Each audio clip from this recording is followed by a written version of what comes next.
Hello everyone and welcome to my Bachelor Nation official channel. I hope everyone is having a wonderful day. Before we begin, please hit the subscribe button and gives this video a thumbs up. John Foster's time on American Idol may have come to an end, but his narrative continues to captivate audiences. This includes both his professional and personal life. Foster recently provided an update with fans about someone crucial in his life. Foster previously appeared on American Idol in season 23. He became popular throughout the season and finished as the season's runner-up, with Jamal Roberts winning. Following that, Foster continued to display his musical talent and meet admirers at other settings. This featured performances at CMA Fest and his recent debut at the Grand Ole Opry. Foster's Instagram account has recently showcased a number of highlights from his post-American Idol career. This has included a variety of musical performances, including duets with fellow American Idol alumni. Fans who had followed Foster on social media were also aware of his friendship with Brooklyn Bork. Foster had frequently appeared alongside Bork's social media posts, and Bork herself had shared pictures showing her support for Foster during his stint on American Idol. The two were also seen together at the CMA Music Festival in Nashville. Foster and a special someone sent their love from Navarre Beach.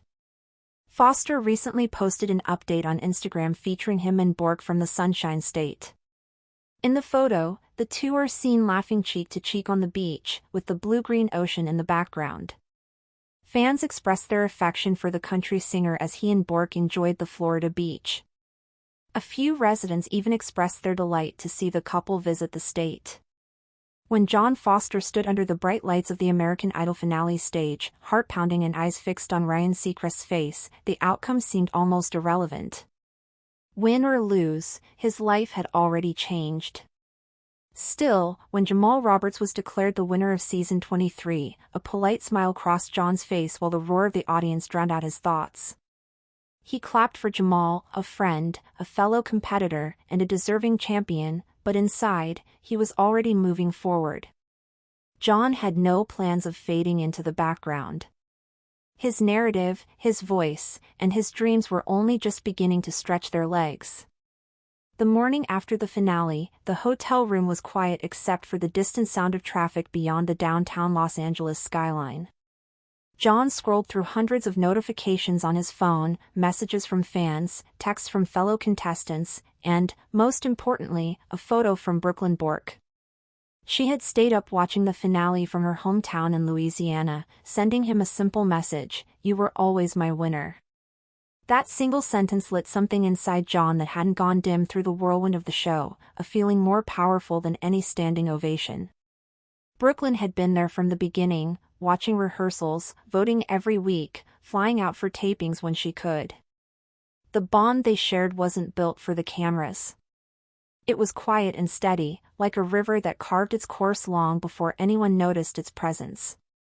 Brooklyn, a 24-year-old singer-songwriter herself, had auditioned for American Idol 2 seasons earlier but hadn't made it past Hollywood Week. Still, her passion for music and unwavering support for John during his run became a quiet but powerful through-line in his journey. When the season ended, they reunited in Nashville for a week-long celebration.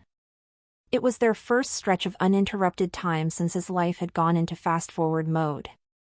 The two of them wandered Broadway, performed an impromptu acoustic set at a hidden gem bar called The Listening Room, and spent hours sprawled on the living room floor of Brooklyn's small apartment sharing songs they'd never dared to play for anyone else.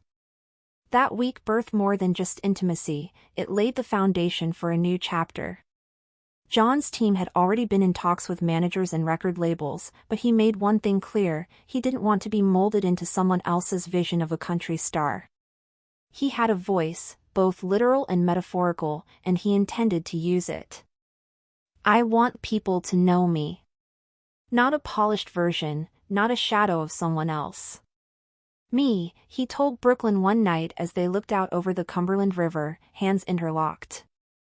By midsummer, John's Instagram had transformed into a chronicle of momentum.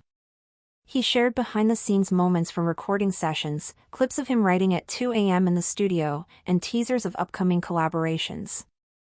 Fans went wild when he posted a video of him and Megan Langford, another top 5 Idol alum, performing a duet version of Need You Now during a Nashville showcase.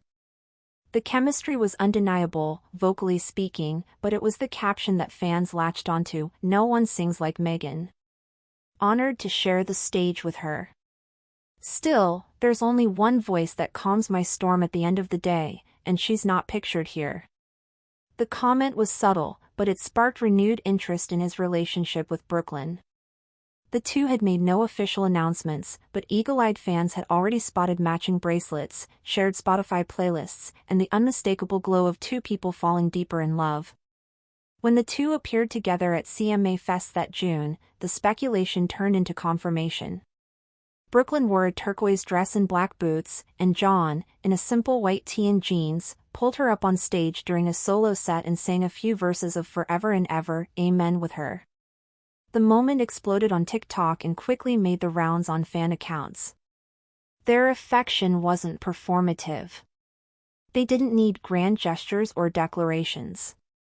It was in the way he touched the small of her back when they navigated crowds, the way she tuned his guitar before a set without being asked, and how she always found his hand when the room grew loud.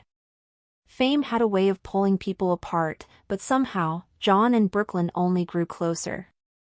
Later that summer, John made his debut at the Grand Ole Opry. The invitation came sooner than expected, but he accepted it with the humility and grace that had endeared him to millions on Idol. Brooklyn was there, of course, seated in the front row, her hands clenched in nervous pride.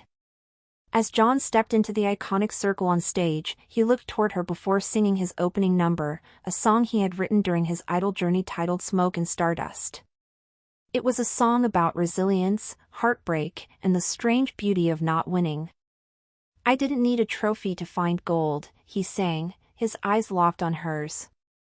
Afterward, back at the Opry's backstage lounge, the room buzzed with well-wishers, label execs, producers, fellow artists, but John only had eyes for Brooklyn. "That circle felt like home," he told her quietly. She leaned in and whispered, "You made it one." In the months that followed, they began planning a small southern tour, hitting towns often overlooked by mainstream country tours.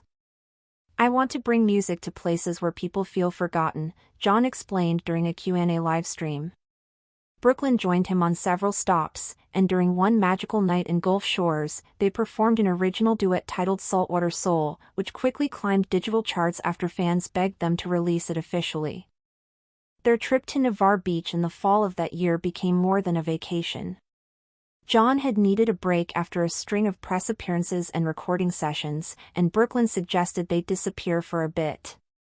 The Instagram photo that captured them cheek to cheek, toes buried in white sand, became the image of a couple not just surviving fame, but thriving through it. Thanks for watching. If you likes this video, do not forget to subscribe to my channel and do not miss any update.